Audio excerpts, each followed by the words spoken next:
What do I do when I'm too grown to stay at home? I want to lift up that topic, too grown to stay at home. We know that a text without context becomes a pretext. Many of us learned this particular story as we matriculated through Sunday School 101. It is the story of the prodigal son. Jesus, who is one of an illustrative theologian. Jesus is an illustrative theologian. Oftentimes, he's teaching classes while blessing the masses.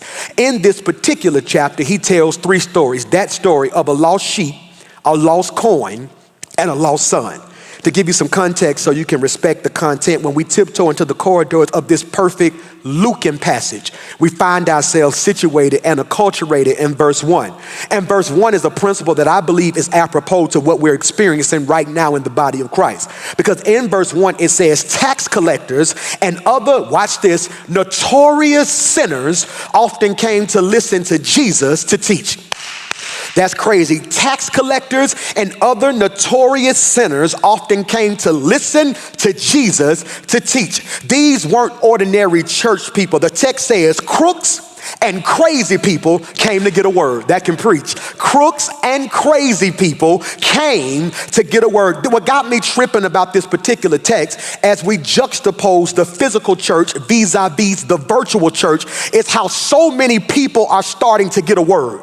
As I was at home tripping looking at this particular scripture, I began to think on the fact of how people in church kept certain people from hearing about Jesus. Because the more I think about it, most people don't have a problem with God. It's church folk they don't like. I had a mother inbox me and say, Pastor, I want to say thank you because I've been asking my son to come to church for the past 3 years. He wouldn't come. He's in the den while I'm listening to you on the stream. And after you got done, he said, Mom, I think I'm going to check that church out when this is all over. I want to suggest and submit to you that revival is about to break loose. Why? People are getting God without your judgment. The text says tax collectors and notorious sinners came to see Jesus. I would like to submit to you that many of you need to realize that God is setting you up for overflow, because too many times when God sends people to our church who don't look like our church, we try to make them look like our church. When Jesus said, I have a word that is prescribed for everybody in need. Look at the text right there in verse 1. He said, I got notorious sinners. I got tax collectors. I got crooked folk. I got straight folk. You want to know why I do miss church? I hope you catch this. I thank God that you can sit in the confines of your home and watch church in your PJs. But the one thing I do miss about church, it is only at church, I hope you can feel this, that a PhD can sit next to a GED. It is only at church where over the mount can sit next to under the mount. It is only at church that the baby mama can be on the right side and the wife be on the left side. I'm so grateful that we don't have a church at Rock City where you got to be perfect to come. Why? Because you can't clean a fish till you catch it. I'm so grateful that God took me. Somebody's about to have church with me just as I am. Look at this. He says all types of people came, and he begins to share these particular stories. But look at verse 11, and we got to get out of here. To illustrate this point further, Jesus told him this story. A man had 2 sons, and the younger son asked, give me my estate now before you die. So what did the father do? He agreed. So he divided his wealth between his sons. This is not something crazy. What would happen was when the father died, it's sort of like an insurance plan. He would have an estate set aside for his sons. So allow me to McClurize, modernize, and contemporize this particular text. In other words, he's telling his daddy, I don't have time to wait before you die. Give it to me now. That's crazy. He says, Daddy, I know you're going to leave me something when you leave here. Do me a favor, because there's a difference between what you say and what people hear. What he was really saying was, since you won't die, go ahead and give me your stuff. And I'm peeping a parenthetical right here, because one thing I'm realizing that as a people, we don't honor parents no more. So the thing I really want to stress at this particular part of this little lesson of mine is that we have to start honoring our parents. That's critical. Here it is. This father has worked his whole life trying to leave something for his kids. Can you imagine working your whole life? Every parent ought to sit on the edge of your seat right there. Can you imagine going to a job with a boss you don't like, getting paid pennies when they should be paying you more, telling yourself no when you wanted to say yes so you could leave something for your babies, and this ungrateful child looks you in the face and says, since you won't die, just give me everything that's due to me now. I want to pause and lead by example. Everything I am is because of my parents.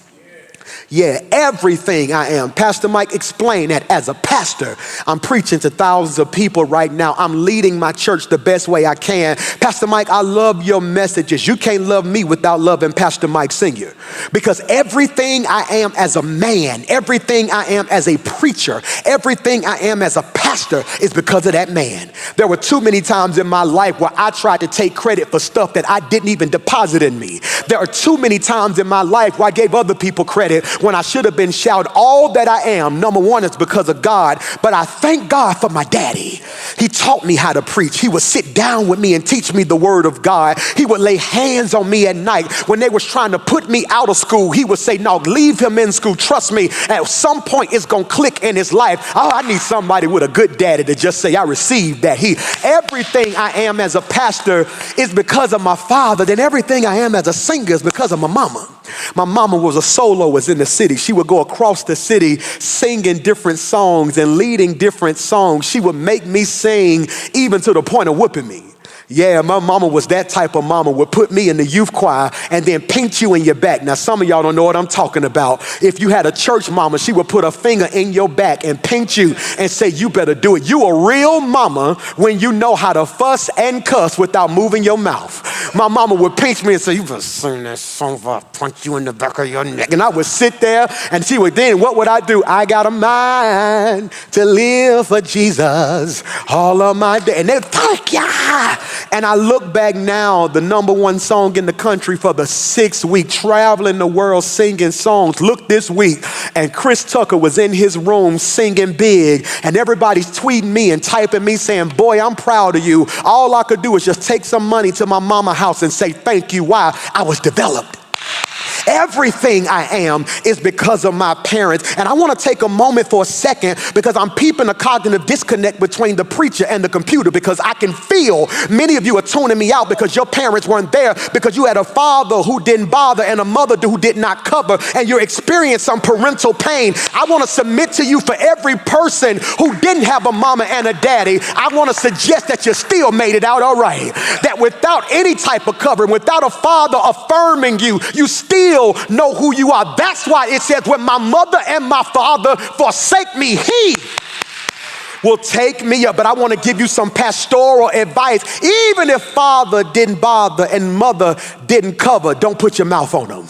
Even if daddy was absent, even if mama was jealous of you, even if your daddy didn't want to have nothing to do with you, even if your mama was jealous of you because mama got to have a life too, Jody, I want you to realize it was their assignment to get you here. It was not their assignment to get you to your next dimension. I'm finna speak by faith. Every broken relationship between you, your mother, and your father, I'm asking God to restore it. Why? I see the criticality of broken parental guidance, because this brother is dealing with some stuff in the house. He is the younger son. That's critical now. He is the younger son, and younger does not just speak to his age.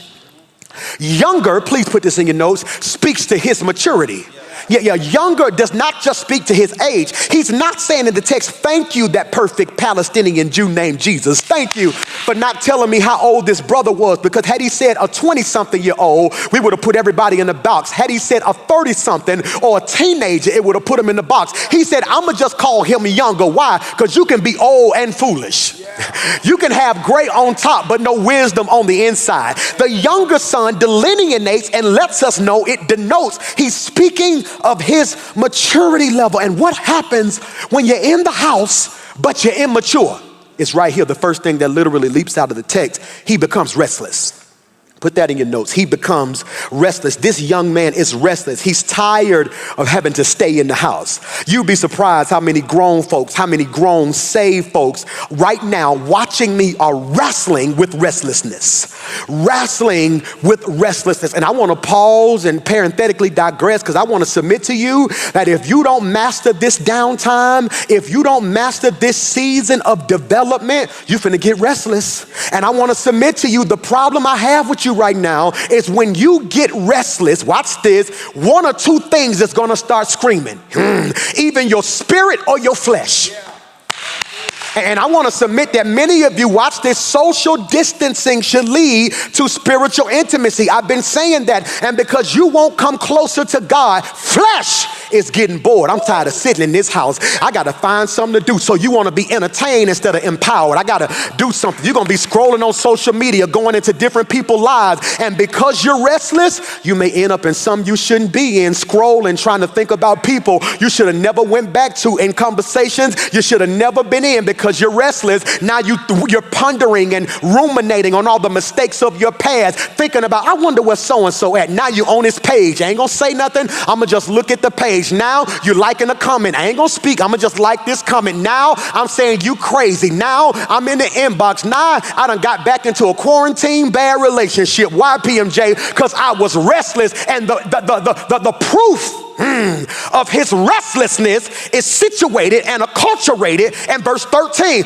Look at it. It says, a few days later, the younger son packed all of his belongings and moved to a distant land. Oh, I see something that wasn't in my notes. Look at what it says. A few days later. Oh my God, I don't think you see the juxtaposition between verse 12 and verse 13. Put verse 12 on the screen. It says he divided everything between his sons. Look at verse 13. A few days later. Verse 12, please. It says he divided his wealth between his sons. Verse 13. A few days later. You still don't get it. Verse 12. He gave his son what he asked for. Verse 13. A few days later. What do I see? He was begging for the stuff, but he didn't leave once he got the stuff. There is a time frame between him getting it and him leaving, which lets me know the real problem wasn't he didn't want the stuff. The problem is he didn't want accountability.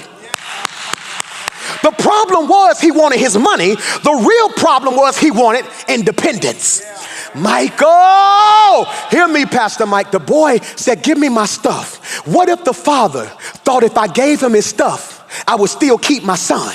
I don't know who I'm preaching to in here right now, but I'm peeping a cognitive disconnect because somebody watching me is becoming restless and you're becoming irritated because you're saying, God, if you just give me some money, I'm going to serve you. I want to suggest to you, even if God gave you that money, the problem ain't you want the money. The problem is you don't want God to make you submit. You want his stuff without submission, because the truth of the matter is you just got a refund. You said, if I got my bills paid, I would serve you. God gave you stuff, but you never gave a sacrifice. I'm in a season of my life because there are too many people in my life who want my stuff and don't want me. I need 6 of y'all. I'm hitting the screen right there, heart my own sermon. I need 6 of y'all who are tired of people. I know you only wanted my stuff because once I said no, you turned me off. Once I told you no, you stopped coming around. God, in this season, give me some people who will love me past what I can do for them. That's critical right there. I feel God about to break loose in here. I need 7 of y'all who finna cut some folk off. Let me flip that, reverse that, and say it a way you can feel that. I need 7 of y'all who watching me right now who's about to practice social distancing from non-essential people. The government told us don't come out the house unless you're running an essential errand. When they call you the next day and you don't answer, then they call you a week from now and you don't answer, then they call you 12 weeks from now and you don't answer, but they see you on social media posting how you winning. They gonna ask you, why you acting funny? I'm not walking acting funny. They told me to practice social distancing, which means I am now no longer available to people who don't push me into destiny, but holding me back from where I am. I need 100 of y'all to just shout, Pastor, you preaching to me. I don't want to be around nobody who don't love me. I don't want to be connected to nobody who won't push me. This is critical, Rod. This is critical. And I would like to submit to you today that he says a few days later. A few days later. What did he do, Pastor Mike? He moved to a distant land. That's critical. That's critical. I told you, distant land. One translation says he moved far away.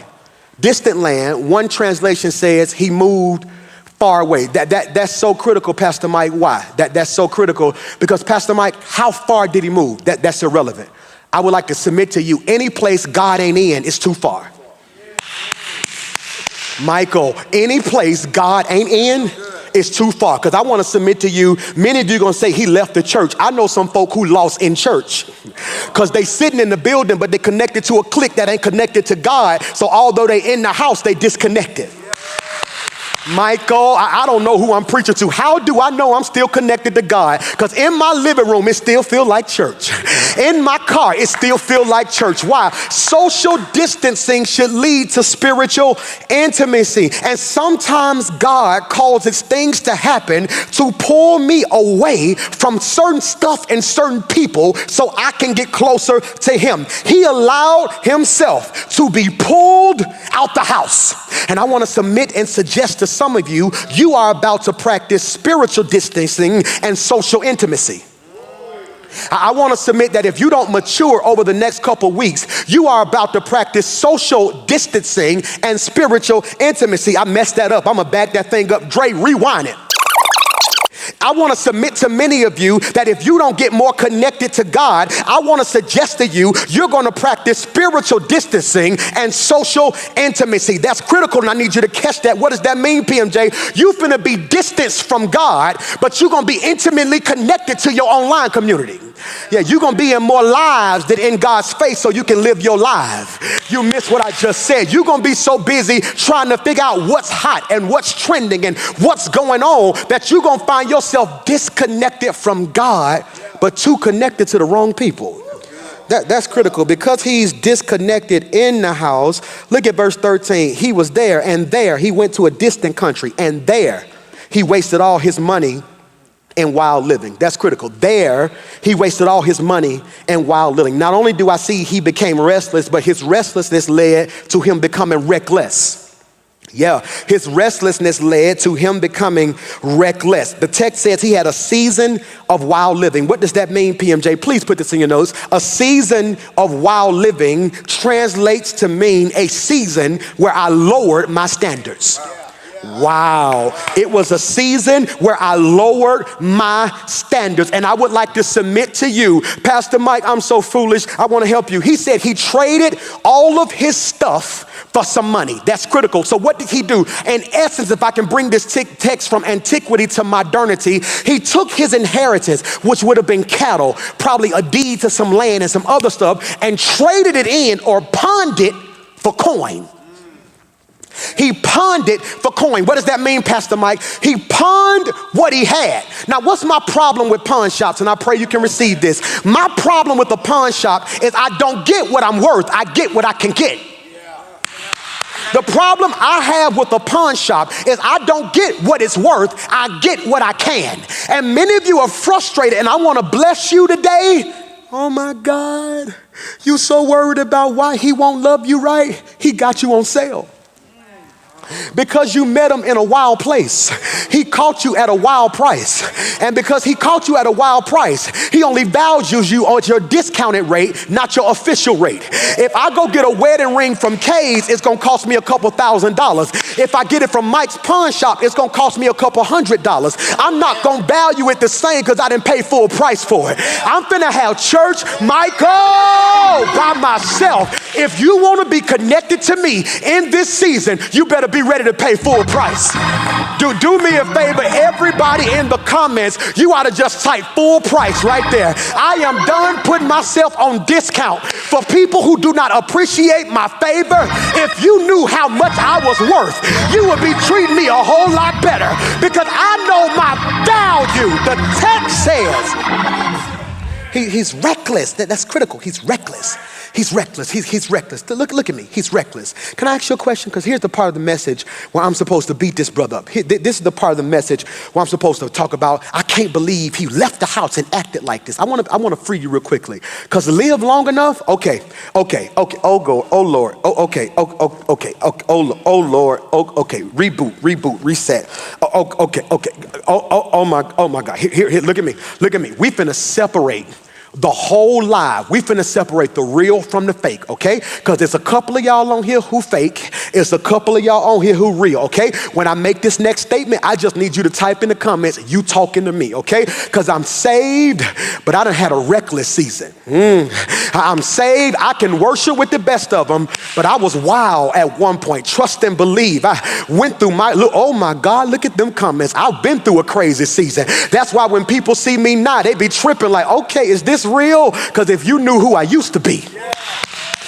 And the problem is too many of you get in church and suffer from anesthetizing conformity. Anesthetizing conformity. Thank you, Michael Eric Dyson, who said the body of Christ is suffering from anesthetizing conformity. Anesthesia, it puts you to sleep. You so busy trying to fit in, you forgot God called you to break out. You done fell in love with your am and forgot your be.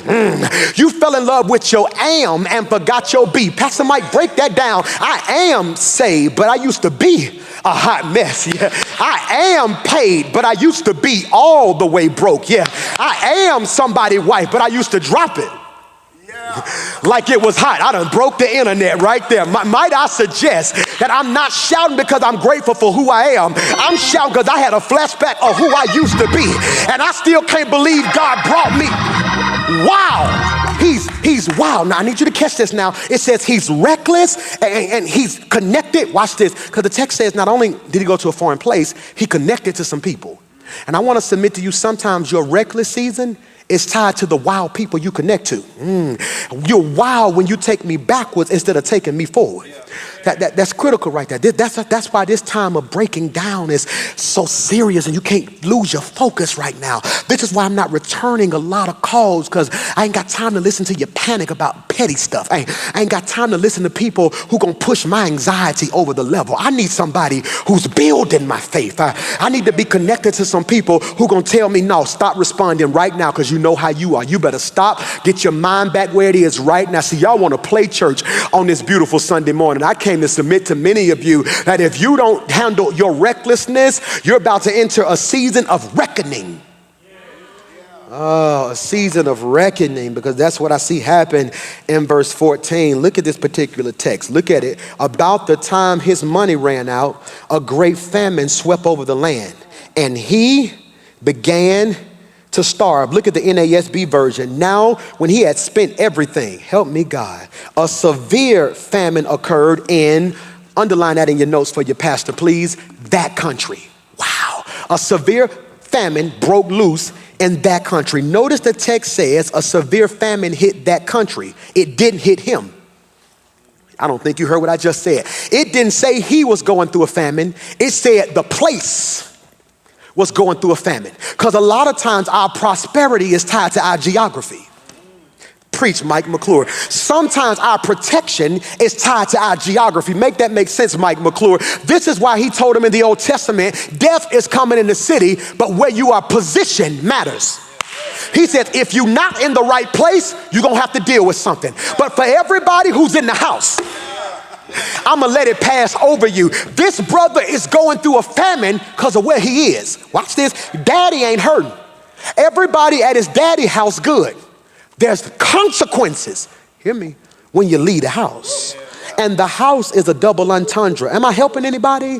The house is a double I heard you. Yeah, I'm a pastor's pastor. I heard you. Somebody just yelled at your TV and said, go back. Yeah, I'm going to stay right there. I want to call a virtual altar call in the middle of my message for every person who going through some stuff because you found yourself in the wrong place. I want to talk to somebody in here right now who's frustrated, irritated, and aggravated because the season you find yourself situated and acculturated in is not because you a bad person, but you messed around and had a big heart around mischievous people. You let people praying on you, not praying for you. And because of that, you find yourself in a difficult season. I want to pause this message of mine and pray for every person and declare the famine is coming to an end. I want to declare the famine. I want to take that back. I forget what I just said. No, because the famine is tied to your geography. I want to submit to you the famine is still going to be there, but you're about to make a decision to get up and leave.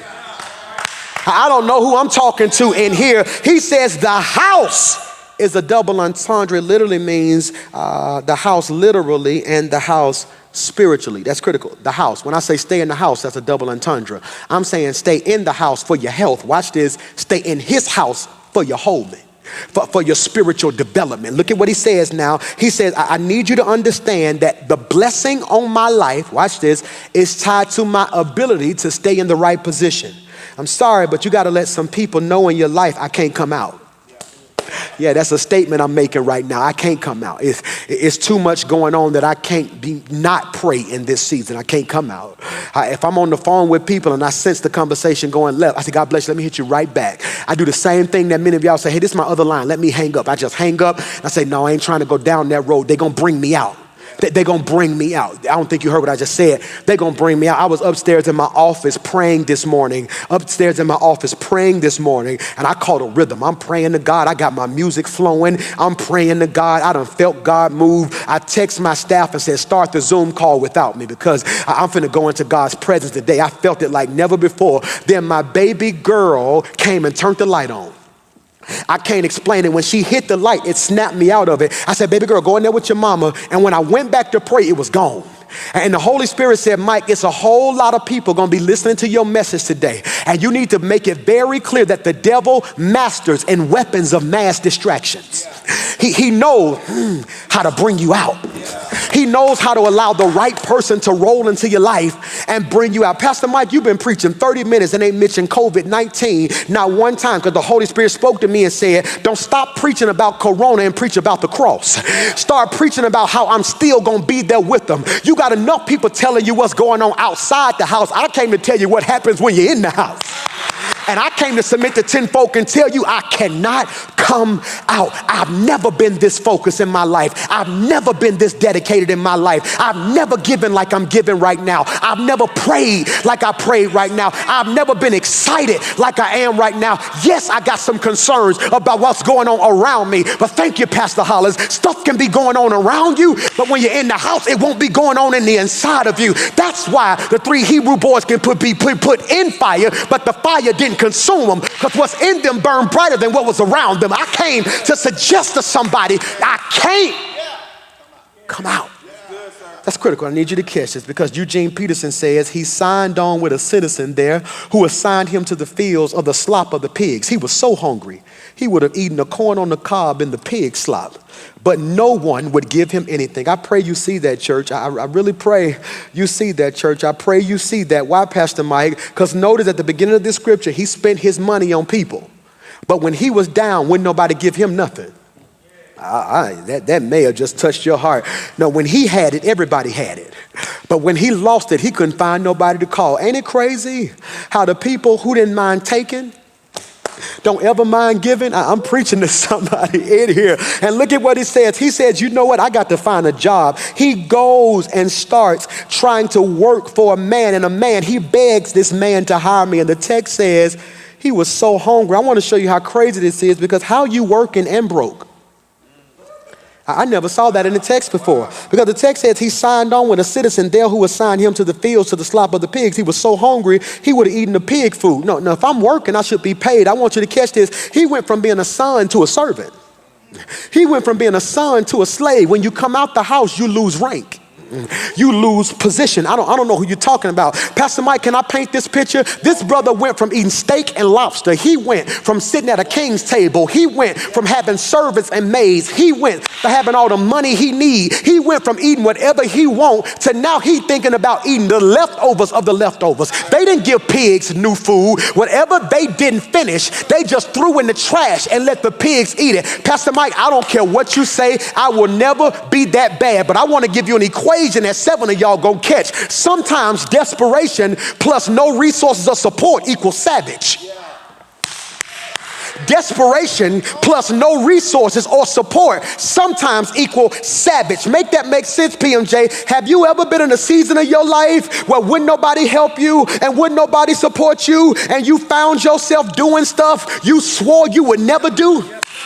You ain't got to say amen. I'll say amen to myself. You said when you were younger, I will never date nobody who got somebody. Then you found yourself in a situation because life got a way of bringing the savage out of you. I'm preaching if you'll receive it or not. I'll never do it. I got it. Sometimes I'm scared to say this, to preach to some people who know what it's like to be out there by yourself. And you just got to do what you got to do. I know this ain't popular, and I'll preach to perfect people next week. I came to preach to 3 folk who probably had to hook up with somebody to pay a bill. Y'all don't want to talk to me now. Look at my numbers dropping because you don't want nobody to think I'm talking about you. I came to preach to two folk who are in a relationship right now. And truth be told, you can't stand them, but that's the only place you got to live. So I'm just doing what I gotta do. I came to submit to you before you judge one of these brothers on a corner, before you judge one of these people with a hustle that may not be above ground. Sometimes you don't know the pressure they're under. They just had to do what they got to do. I am not condoning it by no way, but I will not be judgmental and sit here and say they ought to be ashamed of themselves, because truth be told, everybody in here probably done had a season where you had to bust some moves you weren't proud of, be around some people you thought you would never be around of. The text says he's got to such a low place, he's willing to eat whatever he can get his hands on. I want to speak to a single who's looking at me right now, somebody who's not in a relationship, and you long to be loved so much right now that you'll just take whatever you can get your hands on. Yeah, I want to submit to you right now, half of the pain you're going through is that you're tolerating from people who are beneath you. You eating from places you shouldn't be eating from. When he was in the house, he ate at a table. When he's in the world, he eats off the ground. The levels are different. I think you missed what I just said. When he was at home, his meal was brought to him. When he's in the world, he had to go find whatever he could find. When he was at home, didn't nobody eat till he ate. When he's in the world, he eat after everybody else ate. I want to submit to many of you, you are praying for God to get you out of a situation you walked into. And there are certain times when God will allow you to eat out the slop, because he knows the slop is going to bring you to your senses. Pastor Mike, you ain't making no sense. I see something worth shouting about, and I'm trying not to run, because verse 17 says, when he finally came to his senses. I don't think you heard your pastor. Go back a verse because they don't see it. He hires himself to a local person. He's out there in the pig slop. He's out there in the pig slop. Can't you see this brother out there in the pig slop? And he's filling the big puck, and all of a sudden he's getting the corn on the cob and leftover chewed over food, and he's looking at it. And I believe from a personal standpoint, the smell of the food brought him to his senses. I love boxing, and because I love boxing, whenever a man gets knocked out, they don't call his name. When a man gets knocked out, they don't tap him on the shoulder. When somebody gets knocked out, they don't shout, get up. What they do is break out a smelling sauce. They put it on his nose, and it brings him to his senses. I believe God said, had I told him to go home when he had a little bit of money, he would have went home with a bad attitude. He said, but the smell of his current season brought him to his senses. And I want to submit to you, the only way you can smell pig slop is if you get on your knees and get in it. And sometimes God puts you in an ugly season because that's the only way he can get you back on your knees. I came to submit to you that you have not gotten a prayer life so you can pray in a situation that don't smell good, so you can pray in a season that don't feel good, so you can pray in a season where everything around you is making you want to throw up. But you know, God, if I ever needed you, I need you right now. Can't you see him? Can't you see him? Can't you see him? This is my movie. Can't you see him? He glanced over to the left, and he can see them at the dinner table laughing and joking because food is over, dinner is over now. Can't you see him looking at the house? I'm positive they don't even have the type of land he left from. I'm positive he's sitting there looking at them in a small house and in a small room and a little farm, and he's looking at them happy. And he goes down, he's contemplating.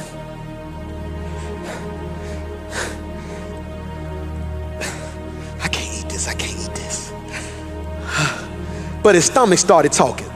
I came to preach to 7 of y'all. A stomach growl is an indication that you're hungry. I came to preach to some of y'all who ended up in the bed with somebody that your taste didn't like, but your stomach called them. I came to preach to 3 of y'all who made some bad decisions on an empty stomach. I came to preach to some of y'all who bust some moves on an empty stomach. See, when you get hungry long enough, you start getting headaches, you start getting aggravated, you just start wanting whatever you can have. And God says, because you've been practicing social distancing without spiritual intimacy, now you lack the fulfilling things you need to be who God called you to be. He said, eat off me, get in my presence, fill your spirit with me, so you'll never drink of me and you will never thirst. Hungry. hungry. I can't do this. He looks around.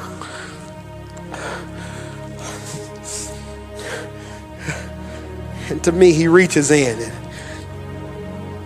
And when he brings it close to his senses,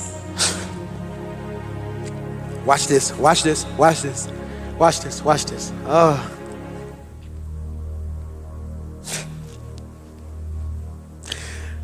I'll never forget, my best friend since the 7th grade, Dre, told me he was listening to James Fortune's album and they went through a miscarriage.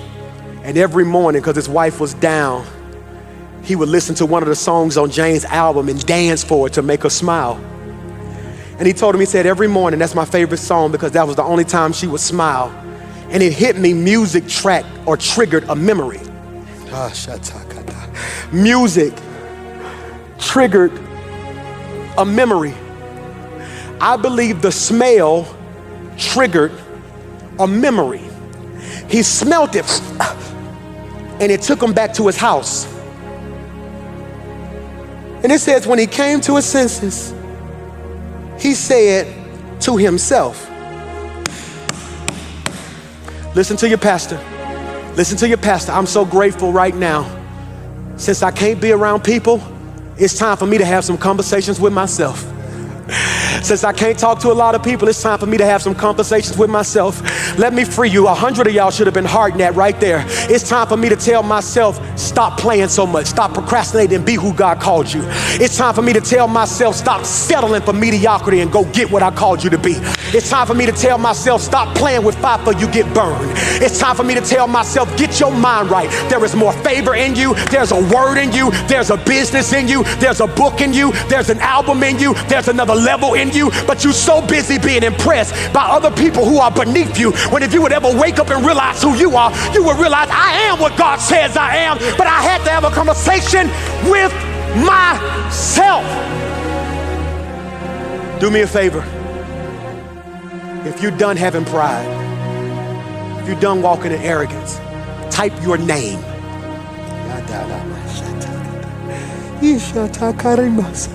Type your name.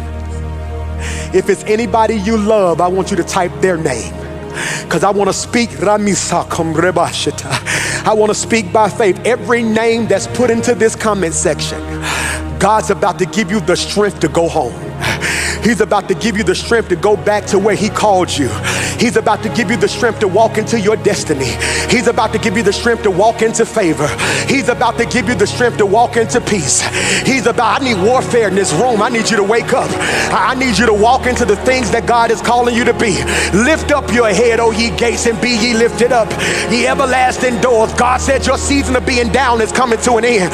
God said your season of being feeling sorry for yourself is coming to an end. God says your season of not being what he called you to be is getting ready to shift. God says get ready, because have you not seen I'm making roads in the wilderness, I'm putting rivers in the desert, I'm getting ready to do what eyes have not seen and ears have not heard. Get ready for overflow, get ready for breakthrough, get ready for the season of the recompense. Everything that was taken from you, you're getting ready to get back, good measure, pressed down, shaken together, running over. You shall live and not die. You shall live and not die. You shall live.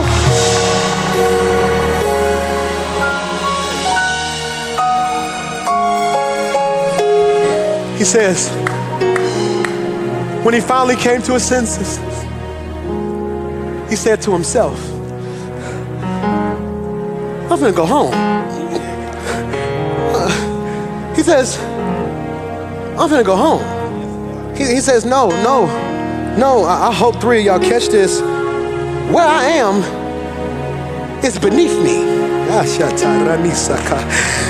I'm finna go to the house. I don't know who I'm preaching to, but I bind this spirit of settling and I decree and declare you about to get locked in. I don't know who I'm preaching to in here, but God's about to take you to another level, but it starts with a self-assessment. It starts with a self-assessment. See, a self-assessment is the first step of a career or life planning. It is the process of gathering information about yourself. You collect data about yourself in order to make an informed decision. Self-assessment should include a look at the following things: my values, my interests, my personality, and my skills. This brother looked down and said, hold on, my daddy a boss. Hold on, number two, since I got a daddy who a boss, I'm a boss. He says, and I need you to catch this, verse 18, I want you to have church with me. He says, I will get up. He says, I need you to catch this now. I will get up. I will go home to my father and say. So not only do I see he was restless, not only do I see his restlessness led to recklessness, not only do I see once he became reckless, he had a day of reckoning, but number four, I see his repentance. Because the scripture is right there on the screen. It says, he said to himself, I'm finna go home. Watch this. And say, Father. Now listen to your pastor. Listen very clearly. Listen very clearly. The first person he spoke to was himself. You are out of order. Watch this. When you're trying to go to others before you go to yourself.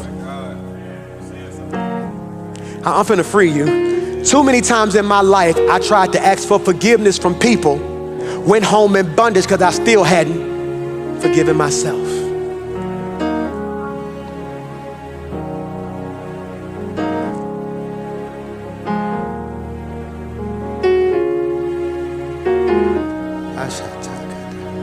Listen to me, listen to me, listen to me, listen to me, listen to me, listen to me, listen to me. I want to be very clear. I want to be very clear. This is not a TV show. This is church. Let's stop playing. This ain't TV. This ain't entertainment. This is church. This is deliverance. We're about to have virtual deliverance. Tears are about to start flowing in your living room and at home. Because what's about to happen is you're about to type something, and I speak by faith. I declare, I prophesy that the moment you finish typing the last letter, something's about to break off you and your bloodline. I need you right now. I don't know what you did. I don't know how deep it was, but I can feel you tugging on my spirit. Pastor, I want to be free. I want you to type, I forgive me. I forgive me. I forgive me. There were certain rooms I walked into I never felt worthy of because I had a child out of wedlock. So I found myself telling people my business before they even knew about it. People would say things to me like, man, your church is so dope. Yeah, man, God has blessed me. Man, I had a child out of wedlock, but God's still keeping me. Because in my head, everybody was talking about it in my 20s. And I found myself, watch this now, giving too much grace to wild people because I was afraid they would leave me. And I didn't want to trust nobody new with my secret. And I never forget the day I said, God, I forgive me. I was 24, I ain't know no better. 23, I didn't know no better. I was young, made some bad decisions. My son ain't a mistake. I love him with all my heart. Lives with me right now. We'll fight you over my baby. He's one of the best things ever happened to me in my life. He's 13 now, got a little six-pack, got his braids. I love him. Straight A's, football, all that good stuff. But I couldn't even love him right till I forgave me. It's a sister who's watching me right now. Your husband or who you're dating maybe has some infidelity and y'all trying to get over it. And you said, I forgive you, but every time you get mad, you bring it back up. And the real problem isn't you mad at him, you still mad at you. Because you said, I ain't never taken nobody who do me like that. But life lets you realize, even though it hurt, I just love him so much, or I love her too much. I want to submit to you, the moment you forgive you, you can forgive him. When he came to his senses, he says, I'm gonna go home. I'm gonna go home. I'm gonna go home. Look at me, look at me, look at me. Look at me, look at me. If you're watching right now and you have not been in church in a long time, if you're watching right now and you've been out here wild and you need to rededicate your life to Christ, you need to give your life to Jesus, right there at the bottom of your screen is the text to give, right there. Text to join, it is text to join right there. I want you to text that number right there. You wanna know why? Because today you come into your senses and you're coming home. you coming home. Right now in the comments, if you know you got to get your life together. One thing Corona has done is cause retroflective perspective. What is it doing, PMJ? Retrospective reflection. It's making me think back on my life, and I'm finally realizing now I'm coming face to face with my mortality. Corona don't care if you rich. NBA players caught it. It don't care if you black. It don't care if you white. It don't care if you from over the mountain or under the mountain. Corona does not care, which means I got to get myself together. And many of you right now need to come home. You need to come home. And I'm getting out here on faith now, and I'm walking very bold, and I'm not about to play with it because I see it in the spirit. There are 50 of you who are about to type home right now because you're rededicating your life to Christ or you're giving it back to God. I want you praying right from where you are because they're finna type home, and I'm not stopping until I get to 50. I can feel it in the spirit. I can feel it in the spirit. Your family is gonna be blessed because of your faithfulness. Your life is about to shift into another dimension. Your spirit man is about to be edified. God is about to be glorified. I need you to begin to pray, saints. I see, look at that. Home, I see you home. Come home. Maybe you've been gone because somebody hurt you. I want you to come home. Maybe somebody lied on you in the church. I want you to come home. Maybe you found out your pastor wasn't as saved as you thought. That ain't your business. I need you to come home. Maybe they wouldn't let you sing in the choir and church mess broke your heart. Don't let nobody keep you out of heaven. I need you to come home. I need you to realize that God has a plan for your life, that he's not done with you yet, that all things are passed away. God's getting ready to call you into your destiny. Look at that. Home.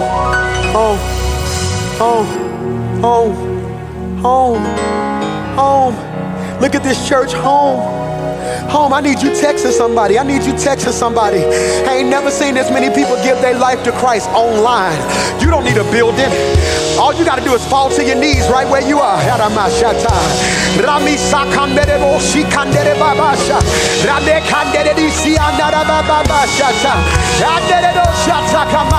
Say, show us your glory. Show us your glory. Show us your glory. Show us your glory. Say, fill my house. Fill my house. Say, fill my house. Hey, fill my house. Show us your glory. Show us your glory. Show us your glory. Show us your glory. Show us your glory. Show us your glory. I'm running back to you. I'm running back to you. I'm running back to you. I'm running back to you. I'm running back to you. Oh, we worship. Oh, we worship you. Oh, we worship you. Home. Come on, let's start over. Maybe you've been in church your whole life, but you're not where you need to be anymore. I need you. Come home right now. Leave that number up. I want you to text right now. Say, I'm coming home. Just text that name right there and text it to 28950 and give your life to Christ right from where you are. The devil is a liar. People are dying. People are in pain. I refuse to let the media be louder than me. I came to declare that God is not dead. He is still alive. And my God is bigger than Corona. My God is bigger than cancer. My God is bigger than my debt. My God is bigger than my pain.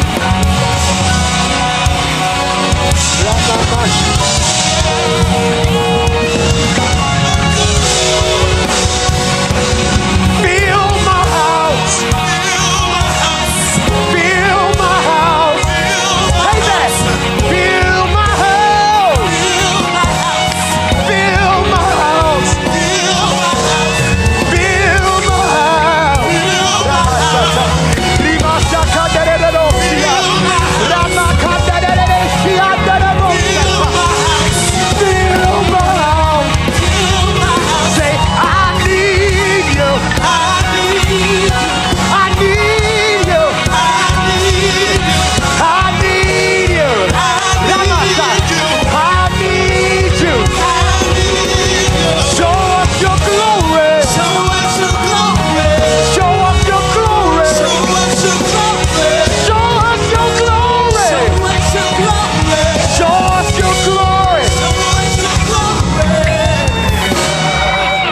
Ramama Shikada.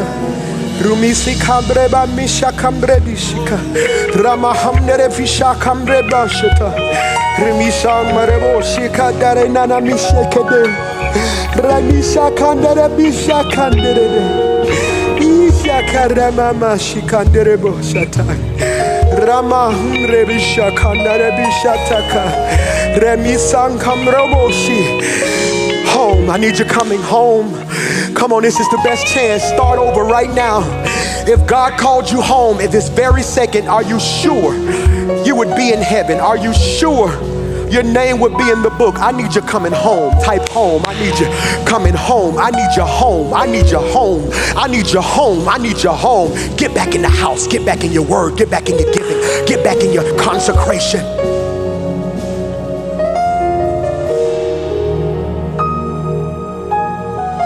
Says, I'm finna go home. I'm finna go home. And while you situated and acculturated at home, do me a favor. I want you to call everybody in your house into the room right now. I'm gonna wait on you. Call everybody in your house. It's non-negotiable at this point. Tell them, come in here right now. Come in here right now. Come in here right now. If you're sitting alone, I want you to write every name that you're praying for right now. We've shifted to a moment of intercession. I want you to write every name right where you are. Call them into the room right now. Call them into the room right now. I mean this. Call them into the room right now. I feel God. There's a special anointing. You feel it. There's a special anointing happening right now. I feel it. I can see a child in our city succumbing to death through corona that's going to knock our city to its core. God, I speak against that in Jesus' name. God, I speak against it. God, let it pass over. Let it pass over. Come on, call them into the room. Call them into the room. When is the last time y'all have prayed together? Look at me. Look at me. Look at me. You're mad at your parents. Don't let that put you in a season of wild living. I want you to take the front today. Take the lead. When we're done today, I want you to pray. And when you get the strength, I want you to just text, Mama, I love you. Daddy, I love you. I want to be very clear with some of you. That relationship with your parents will never be there. Don't let that pain make it a prison. They abandoning you. They abandoned you in one of the worst seasons of your life. When you needed them the most, they weren't there. Here you are now 30, 40, in your 20s, and all you're saying is, I just wanted my mom and my daddy. God says, I never left you. The young brother says, I'm going home. Father, in the name of Jesus,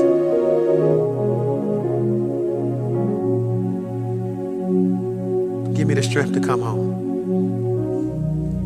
God, I repent right now to every person I've ever hurt. God, as a pastor, the last couple weeks, all I've been doing is thinking about the people who have come and the people who have gone. So God, I publicly repent for every person who left my church in my seasons of immaturity. Because God, I'm a spiritual father, so I have a whole lot of prodigal sons and daughters because I didn't know how to handle them at the time. God, I was 25, 26 when this church blew up. I was a kid in a father's outfit. People were hurt. Now, God, I forgive everybody who hurt me.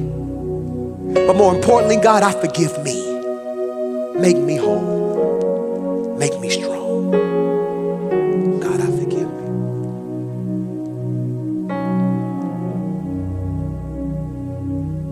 Bless the Lord, oh my soul. Oh, my soul. Bless the Lord, oh my soul. Bless the Lord, oh my soul. Oh, my soul. Something's happening in your living room right there. Just talk to God. You're under an open heaven. I'm not a travel agent. I'm a tour guide. I'm not just going to tell you how to get in his presence. I'm going to stay with you while you're in his presence. If you got to log off, just log off. But if you can feel God and don't play with it, I want to submit to you right now, you are under an open heaven.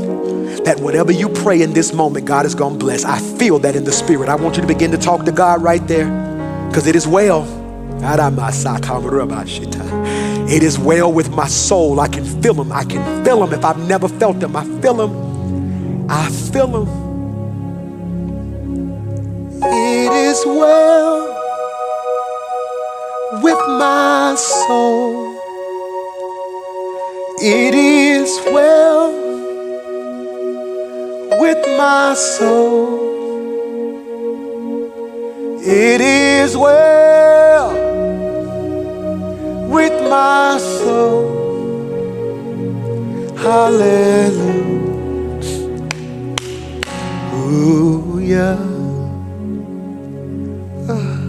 It is well with my soul. It is well with my soul. It is well with my soul. Hallelujah. I hear the Lord saying that you've been diagnosed with corona, but you've yet to share it with anybody. But there's an overwhelming fear that you've been feeling like any moment you're gonna die. Holy Spirit says that I am to speak to you right now. You're gonna, in the comments, you're gonna say, Pastor, you're talking to me, because I want you to walk in boldness and not walk in fear. I hear the Holy Spirit saying that I am healing your body as I speak. And I know who you are, because you have a pre-existing condition. I can literally see it. It is type 2 diabetes. It is a pre-existing condition. And you're worrying, but you don't want to say anything, because if I say something, it makes it real. I plead the blood of Jesus. I plead the blood of Jesus. I pray right now for the sister I see in the spirit who bills are mounting up, and she's calling trying to get extensions, but people aren't helping.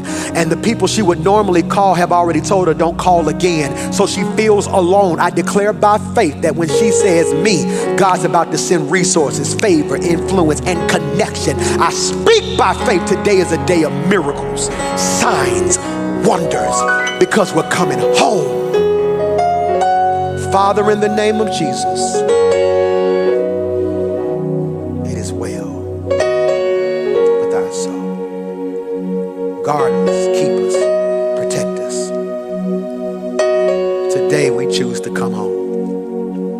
We choose to come home. We choose to come home. We choose to come home.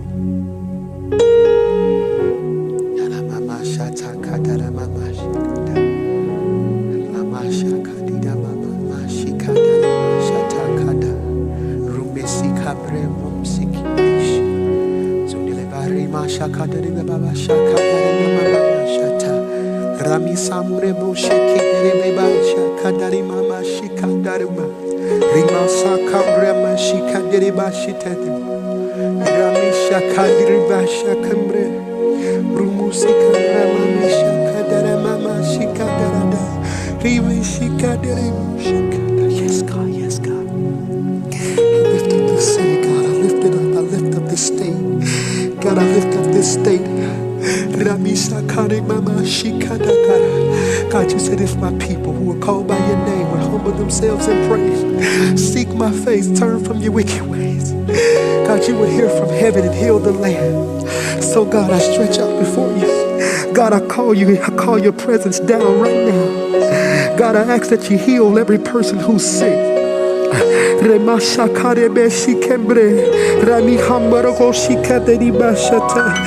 come against the spirit of fear, God.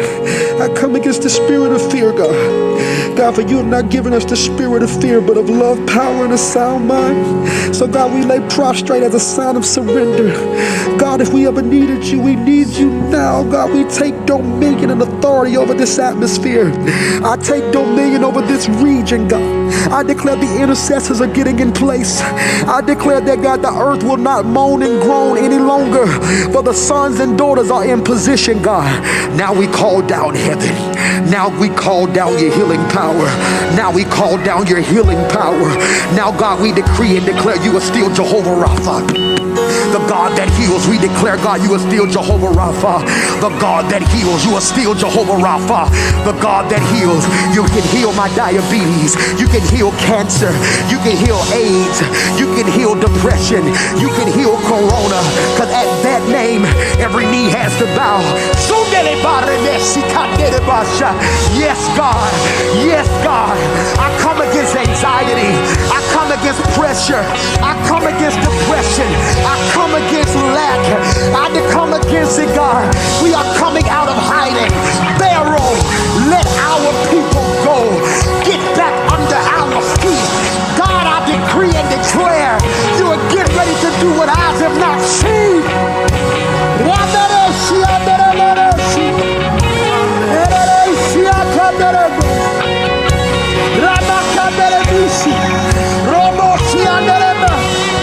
Yes, God. Yes, God. I lift up our children. I lift up our parents. They're covered in the blood. Ansley is covered. West End is covered. Tarrant is covered. Birmingham is covered. Roebuck is covered. Hoover is covered. Vestavia is covered. Homewood is covered. Pleasant Grove is covered. Bessemer is covered. Anniston is covered. Forestdale is covered. Tuscaloosa is covered. Mobile is covered. Montgomery is covered. Alabama's covered. I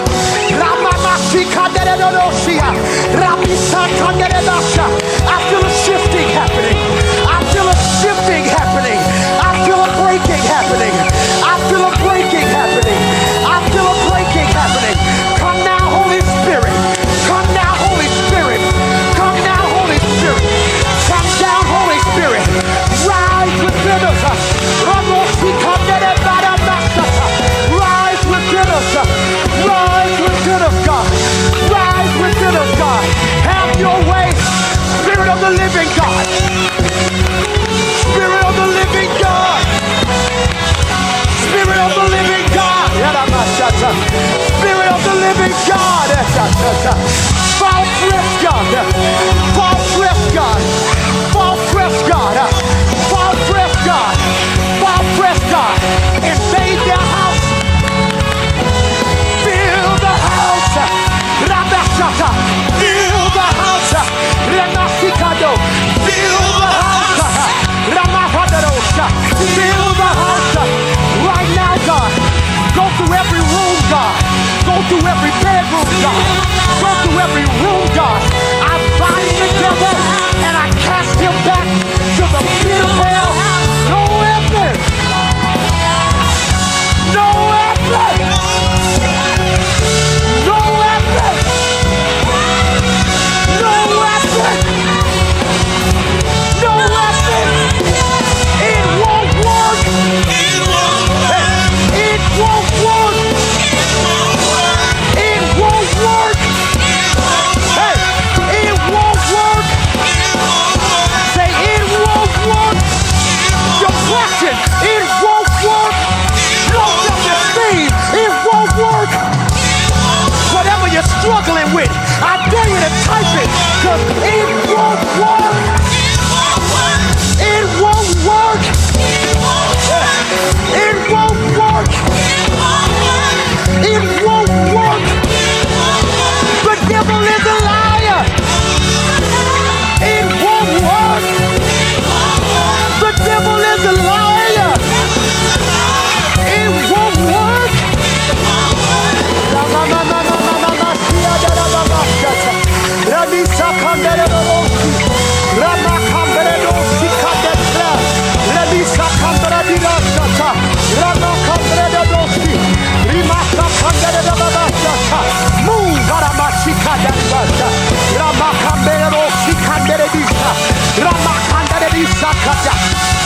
We need a miracle, God. We need a miracle, God. We need a miracle, God. We need a miracle, God. And we won't move. God, I won't move until you show yourself strong. Until you move by your power. Move and invade their space. I tell the devil, we still believe. We still believe. The church is not dead. I come against lack. I come against lack.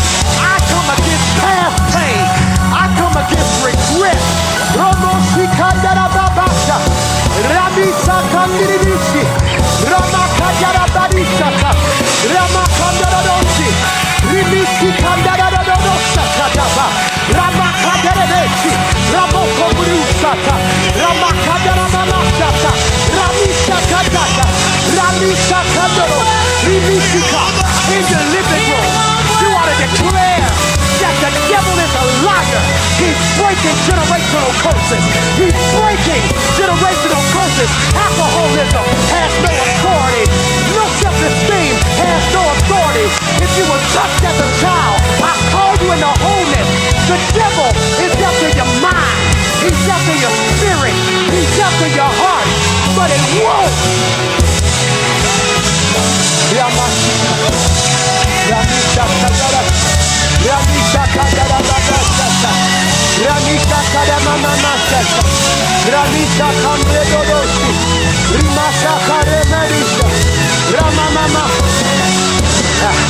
Say revival.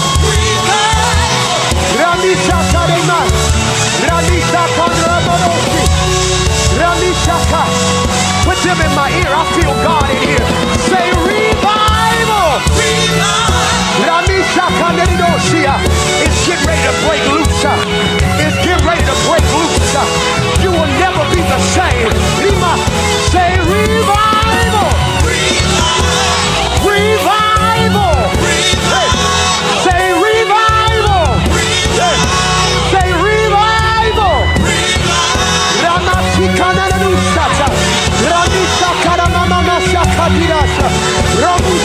The world needs to see your power, God. I dare you to lift up your worship right where you are. Lift up your praise right where you are. Lift it up.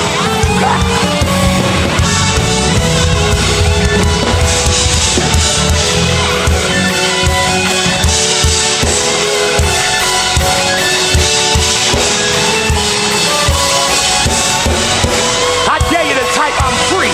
I'm free. I'm free. I'm free. I'm free. Free from whatever was trying to hold me hostage.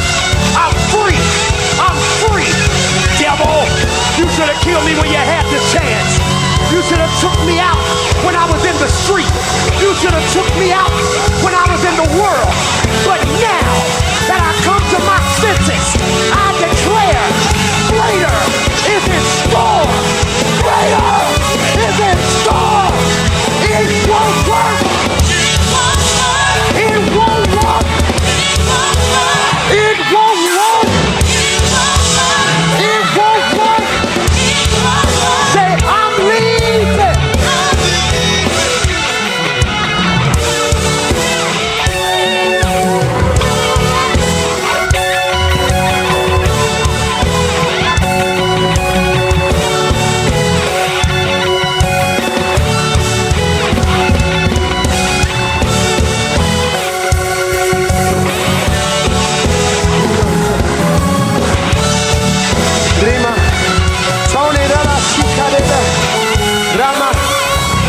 It won't work, Shannon. It won't work, Derek. It won't work, Angela. It won't work, Michael. It won't work, Freedom. It won't work, Terrier. It won't work, Derek. I feel God. It won't work.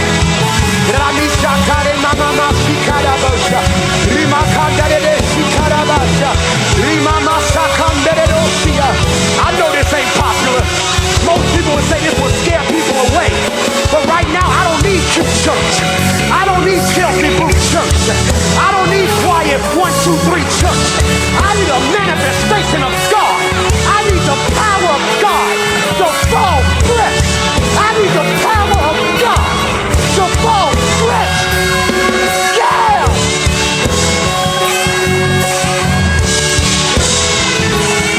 Ramana Shikada.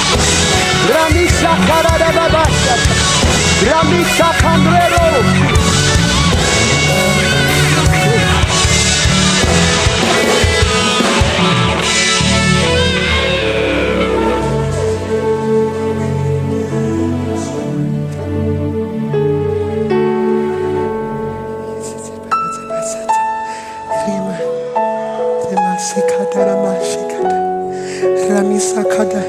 If you're still here, it's because you're supposed to be here.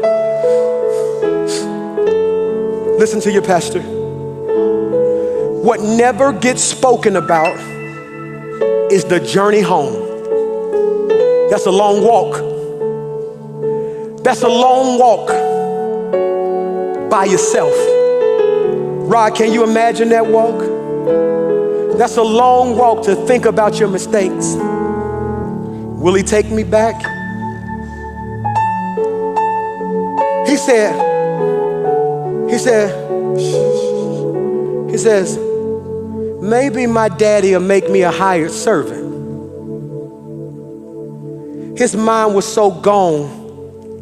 He was a son about to come home and settle. When you don't realize when you're a son, your position is held. Oh my God. And you know the story as he gets home. The text says when his dad saw him from afar off, he ran to him. He ran to him and he took off his jacket and he placed his robe on him. He took off his robe. He said, I know you look a mess because you've been dealing with pigs. Watch this. I don't want the house to see you in your current condition. He said, so watch this. Any good father will cover. I cover every spiritual son and daughter right now in prayer. He takes off his ring and puts the ring on him. Now the ring is important because when they went to the market, because they didn't have currency, they had a barter system. If it was something I wanted, I would dip my ring in ink, put my ring because my family crest would be on my ring. And they knew that it was good. He says, son, not only do I cover you, I give you my authority. God, why would he give an immature son authority? Because he knew he had matured. How did he know he matured? Because he came back home. He didn't judge him based off of how he left. Real soft. He left home saying, give me. He came home saying, make me. Just make me a servant. He left home saying, give me. But he came home saying, make me. My prayer today, God, is I've spent too much of my life saying, give me. Make me. Make me. He threw his arms around him. Said, I'm such a daddy. Whatever on you, gonna have to be on me too. So when we walk in the house, they won't know who was dirty. They won't know if you got me dirty or I got you dirty. My son Michael messed his finger up, so they had to tape both fingers together. He said, Dad, they're gonna talk about me at school. They're gonna laugh at me. I went back into the doctor's room and said, if you don't mind, can you tape my two fingers up? And I walked out the doctor's office and me and Michael took a picture, and I'm gonna try to find that picture. And both of us had our fingers taped, and he was smiling from ear to ear. When he walked into the house, he said, boys, look what me and Dad got. Now, nothing was wrong with my finger. There was nothing wrong with my finger. But because I'm a good father, if they mess with him, they're gonna have to mess with me. And this father says, just like God, I love you enough to take you as you are. Don't come out the house. Don't stop praying. Don't stop giving. Don't stop loving. Don't stop caring. Don't trade faith for fear. I love you. I love you. I love you. I love you. Father, it is so.